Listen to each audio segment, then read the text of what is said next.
we're back out here at Shark Channel launch. Okay, I wanted to implement some of the changes I talked about in my last video. Just try to get things narrowed down so I have a really solid strategy. The primary changes I want to implement today is to catch pinfish. A little bit of a different, narrower size bait, more of a circular size. The tarpon, the kudas, sharks, everything will tend to just swallow those, so that should help improve with my hookup ratio. Where with the mullet, them darting around, a lot of times they'll just grab the back half, and especially if they see the leader or the hook, they'll just bite off neck back, and I'll miss those hookups. Second thing I wanted to implement was to get rid of the wire and just see how my hookup ratios are with just strictly leader to the hook and bypassing the wire in general. I'll give that a few shots. If I'm just getting cut off, then I could add the wire back, and of course start with a nice straight piece of wire leader.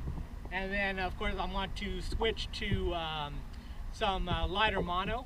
So I've got the 80 pound on one straight to the hook, and then I've also got one that I've got 60 pound straight to the hook, and I've also got some 40 pound that I could add on, especially now early on.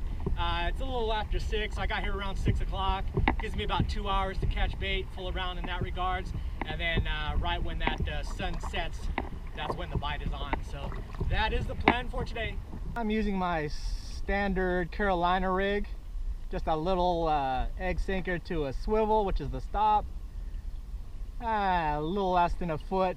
I like shorter the better for a little leader. And then I've got a number 12 long shank hook, because it makes it easier to remove, especially from the pinfish, and less chances of them swallowing it, so you don't kill them as well. All right, I'm going to pick up about 4 or 5, maybe 6 of these guys, nice pinfish, and those are the ones that I'm looking for. A little bit smaller will work as well. All right, these are perfect, just what we got. So I've got my half dozen of these sweet pinfish, so we can move on to the mullet now. And I've got my half dozen beautiful pinfish, nice size ones, so I'm just gonna bucket store them here at the boat launch. Just sink the bucket, and they'll be here and when I'm ready for them. Another mod I did to the snagging rig is I ended up zip tying the lines so it stays centered and that weight stays centered. Before, because it was the way it was tied, it would end up getting dragged sideways.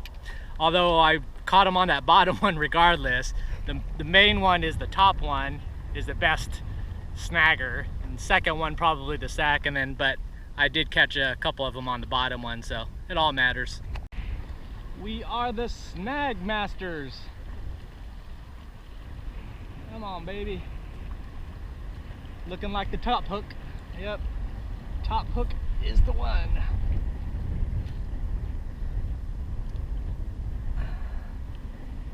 There we go. One in the bucket. All right, so we got some nice pinfish, perfect size. Going to run the same old through the right in front of the ends there, behind the head. Ooh, like that. Got a bobber on it, and we're just going to let it free swim. This one's no wire leader testing, so we're going to see how that works. One variable I need to adjust, as you can see, the sun is set. Today I went and got the pinfish first. I figured I'd spend the last hour getting the mullet. The problem is when that sun goes down, it's impossible to keep an eye on that school, even though it's fairly large. So I ended up getting 2 mullet, but it was tough work, and then trying to find them is just impossible. So got to flip that around. I'm running a 2 live well system basically. So I've got this one that has the pinfish in it, and then I ended up just getting a couple of mullet in this one. But it's good not to mix those, because I think those mullet will end up stressing out and dying. So that way they both got quite a bit of room, and they'll last no problem. And we're getting closer to fish time.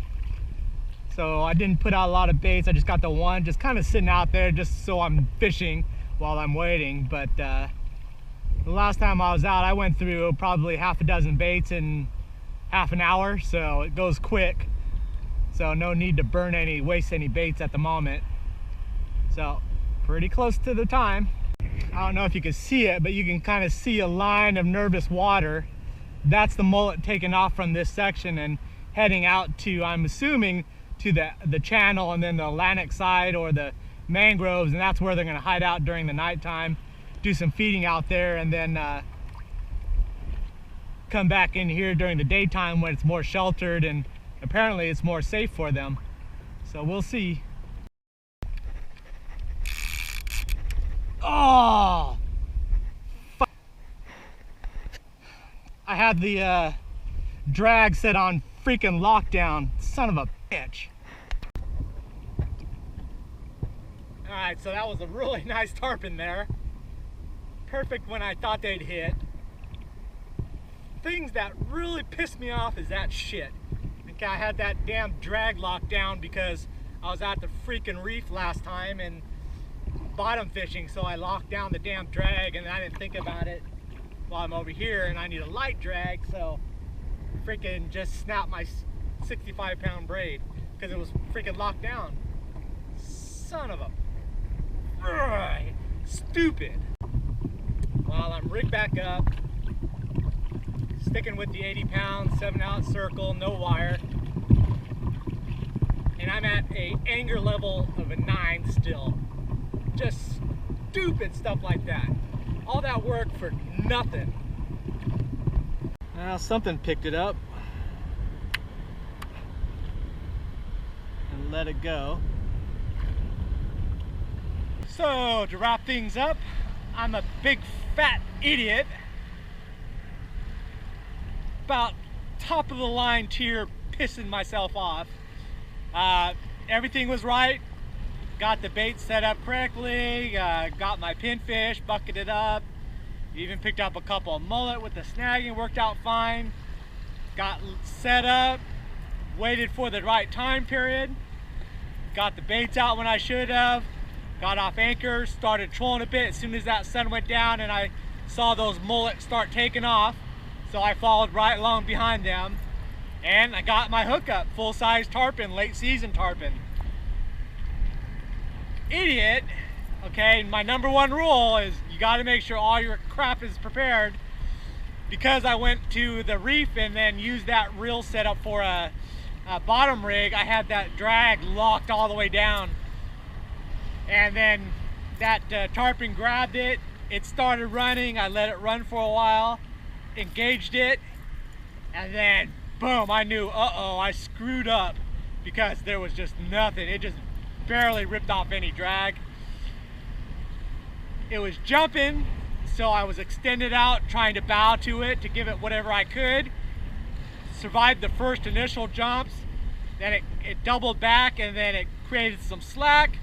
I was following with the rod, but my arm was extended out so I couldn't get to the drag, the star drag, and plus I was turning on the camera, and right when I was getting to that drag, it jumped again, going away from me, and it just snapped the line.